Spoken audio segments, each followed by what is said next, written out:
In this video, I'm gonna show you how to fix the DXGI error device hung in Apex Legends or the engine error 0x887A0006. So make sure that you watch this video till the end if you want to know how to fix it.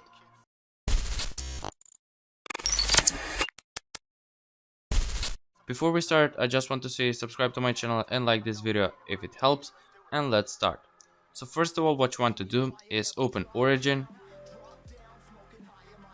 go to My Game Library, right click on Apex Legends and click on Repair. This will re-download any missing or corrupted files on your PC. Once you do that, you can close Origin. The second step is to click on the search bar, type Notepad and open it. Now what you want to do is copy the commands from the description and paste them into the Notepad file. It should look something like this. Now click on File, click on Save and save it on your desktop as fix.reg. So the name doesn't really matter as long as the extension is .reg. Click on Save and close the Notepad file. Now what you want to do is double click on Fix, click on Yes, and it says, are you sure you want to continue?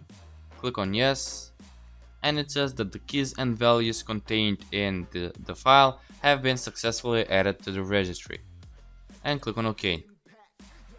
The third step is to right click on the Origin launcher on your desktop, open the properties, go to the compatibility tab, and make sure that the Run This Program as an Administrator box is checked. If it's not checked, then what you want to do is check it, click on Apply and click on OK. And now do the same thing for Apex Legends. So right click on it, go to the properties, go to the compatibility tab and check the Run This Program as an Administrator box. Click on Apply, click on OK, and that's it. Thanks for watching. Please subscribe to my channel and like this video if it helped. Bye.